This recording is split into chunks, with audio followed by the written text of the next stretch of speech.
भूत चिंतन श्री गुरुदेव दत्त स्वामी महाराज की जय. छत्रपती शिवाजी महाराज की जय. श्री स्वामी समर्थ. आज मी आपल्याला गुरुपुष्य अमृतच्या दिवशी कोणते 3 पिवळ्या वस्तू अर्पण करायच्या, गुरुपुष्य अमृत म्हणजे काय आणि गुरुपुष्य अमृतच्या दिवशी सेवा आपण कशी करायची. घरच्या घरी साध्या पद्धतीने कोणत्याही यंत्रातंत्राची गरज नाही. ना यंत्र ना तंत्र ना कुंचन, काहीच नाही. आपल्याला कुंचन लागत नाही, यंत्र लागत नाही, तंत्र लागत नाही. आपल्याला फक्त सेवा, नामस्मरण आणि गुरुपुष्य अमृत योग हा का महत्वाचा आहे त्याच्याबद्दल मी आज पूर्ण माहिती सांगणार आहे. चॅनलवर पहिल्यांदा आला असेल तर अवश्य सबस्क्राईब करा, म्हणजे येणार नवीन व्हिडिओ श्री स्वामी समर्थ महाराजांचे गुरुचैत्राची आणि नवनाथ पारायणाबद्दल माहिती भेटेल. गुरुवार आणि पुष्प नक्षत्र, गुरुवार आणि पुष्प नक्षत्र एकत्र आलं की गुरुपुष्य अमृत योग तयार होतो. आणि या योगावर नवीन घर असेल, गाडी असेल, नवीन गोष्टी असेल ते तुम्ही घेऊ शकता. आणि ह्या योगावर केलेली सेवा ही अखंड चिरकाल राहते. मग गुरुपुष्य अमृत योग गुरुवारी आहे, 23 तारखेला आहे. संध्याकाळी 7:30 वाजेपासून चालू होतो तर रात्री 8, 8:30, 9 वाजेपर्यंत आहे.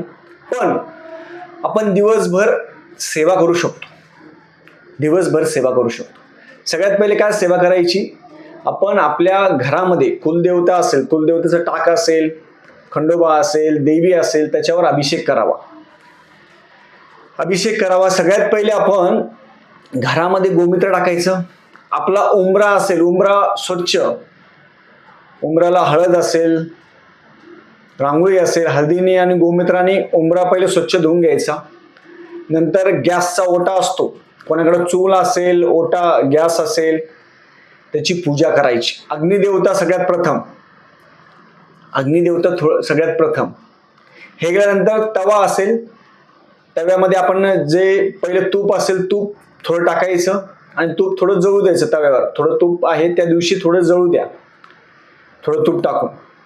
आणि जे शेगडी आहे त्याची पूजा करायची, अग्निदेवतेची पूजा करायची. मग अग्निदेवतेचं एक पंचमहायज्ञामधलं आपलं एक गोष्टी आपली होऊन जाईल. अग्निदेवतेची एक पूजा आहे त्या दिवशी होऊन जाईल. आपल्या घरामध्ये महाराजांची मूर्ती असेल, दत्त महाराजांची मूर्ती असेल, गणपती बाप्पा असेल, जे आपल्या घरामध्ये देवघर आहे, देवघरामध्ये जे मूर्ती असेल त्यांचा अभिषेक करायचा. घरच्या घरी श्रीसूक्त म्हणू शकता. अभिषेक करायला काय लागतं, खूप मोठ्या गोष्टी का नाही. अभिषेक करायला दूध असेल, पंचामृत असेल, दही, दूध, पंचामृत, मध हे सगळं घ्यायचं. महाराजांची मूर्ती असेल त्याच्यावर आपण श्रीसूक्त, पुरुषसूक्त, पवमान सूक्त हे सेवा करायची. हे जर नाही जमलं तुम्हाला तर तुम्ही फक्त श्री स्वामी समर्थ म्हणून देवाचा अभिषेक करावा. आणि अभिषेक रोज करावा. खूप जण म्हणता मग नाही केलं तर चालतं का. नाही, जसं आपण रोज जेवण करतो तसा अभिषेक रोज करायला पाहिजे. त्या दिवशी हे झाल्यानंतर आपण 3 पिवळ्या वस्तू कोणत्या अर्पण करायच्या, कोणाला अर्पण करायच्या, गुरु. गुरु हा बृहस्पती आहे. मग आपण आपल्या गुरूंना महाराजांचा फोटो असेल, महाराजांची मूर्ती असेल, चना डाळ असेल, थोडी चना डाळ, थोडी हळद, चना डाळ असेल, थोडी हळद असेल आणि पिवळं फूल हे आपण मनोकामना करून अर्पण करायचं येणाऱ्या गुरुपुष्य अमृत योग. ब्राह्मणाला तुम्ही चना डाळ असेल, गुळ असेल तो पण दान करू शकता. आपल्या जवळच्या ब्राह्मणाला दान करावं. चना डाळ आणि गुळ खूप जण करतात.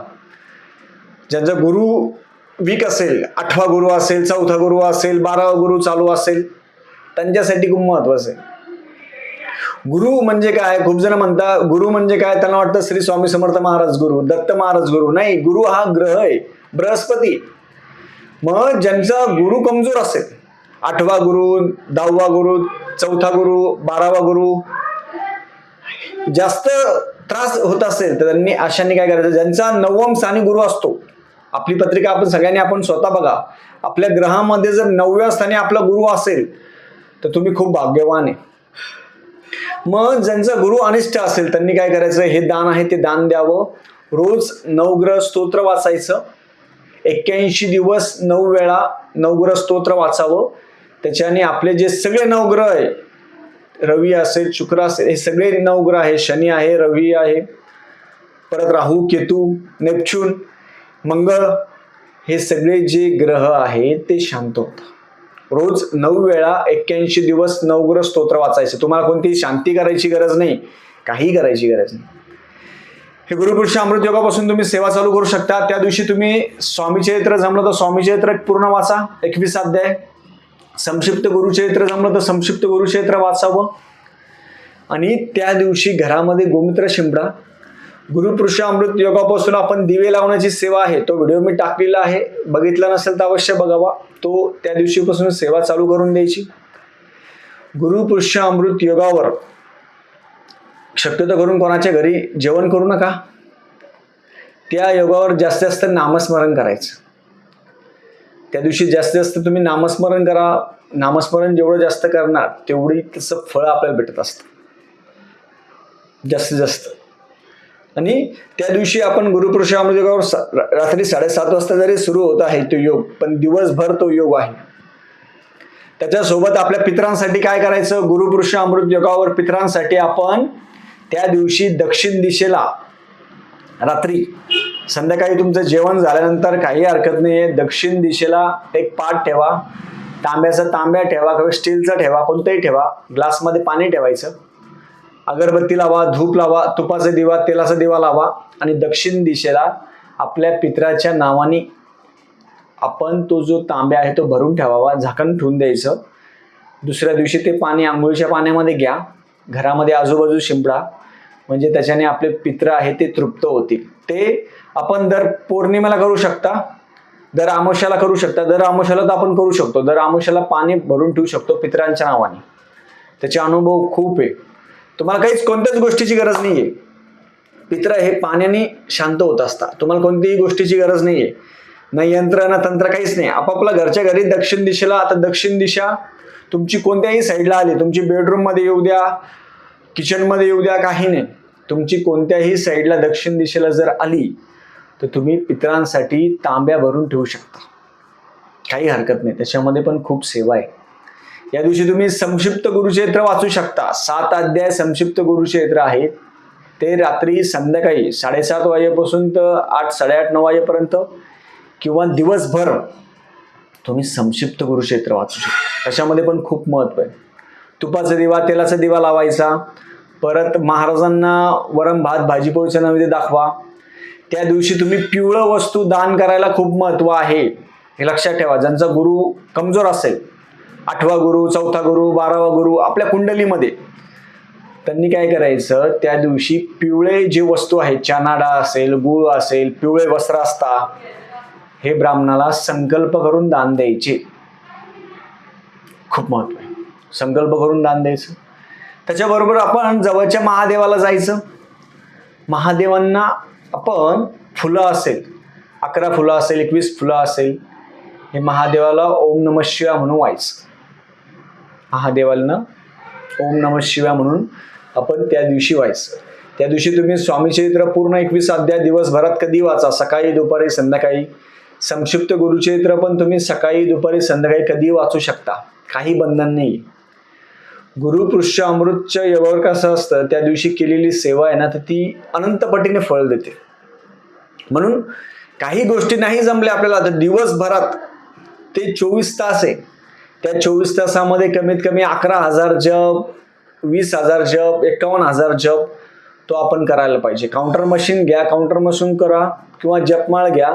दिवसभरात 11,000, 21,000, 51,000 तुम्हाला जेवढा जप करता येईल तेवढा जप तुम्ही गुरुपुरुष अमृतच्या दिवशी करावा. काहीच नाही जमलं तुम्हाला तर हेच फक्त नामस्मरण करा, खूप ताकद आहे.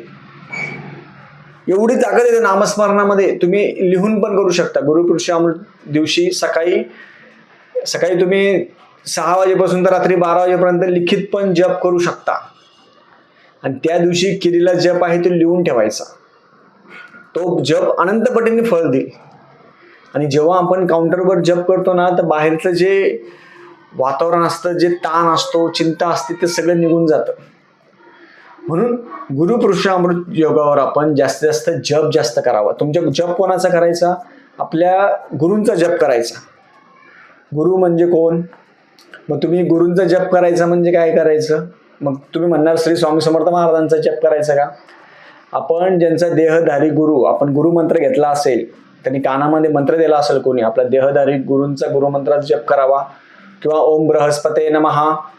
जेव्हा आपण श्री स्वामी समर्थ महाराजांना असेल, आपण चना डाळ असेल, पिवळं फूल असेल आणि हळद असेल, बारीक हळद असेल किंवा हळकुंड, हे महाराजांना ठेवताना ओम बृहस्पते नमः म्हणून ठेवायचं. आणि त्या दिवशी तुम्हाला जमलं किंवा त्या दिवशी शक्यतो करून पिवळा कपडा असेल तो घालावा, पिवळा कपडा घालावा. तो गुरूंचा कपडा आहे, तो पिवळा कपडा आपण अवश्य घालायला पाहिजे. त्या दिवशी तुम्हाला जेवढी सेवा करता येईल, नामस्मरण जेवढं करता येईल तेवढं करावं. त्या दिवशी नॉनव्हेज असेल, दारू असेल, या गोष्टी करायच्या नाही. आणि गुरुपुरुषामृत योग हा खूप दिवसानंतर येत असतो. त्या दिवशीपासून दिवे लावण्याची सेवा आहे ती पण सुरू आहे. आपण दिवसभरात कधी करू शकता, काहीही हरकत नाही. म्हणून येणाऱ्या गुरुपुरुषामृत योगावर सगळ्यांनी जास्त जास्त सेवा करावी, नामस्मरण करावं. झालेली सेवा मी महाराजांच्या रुजू करतो. श्री स्वामी समर्थ.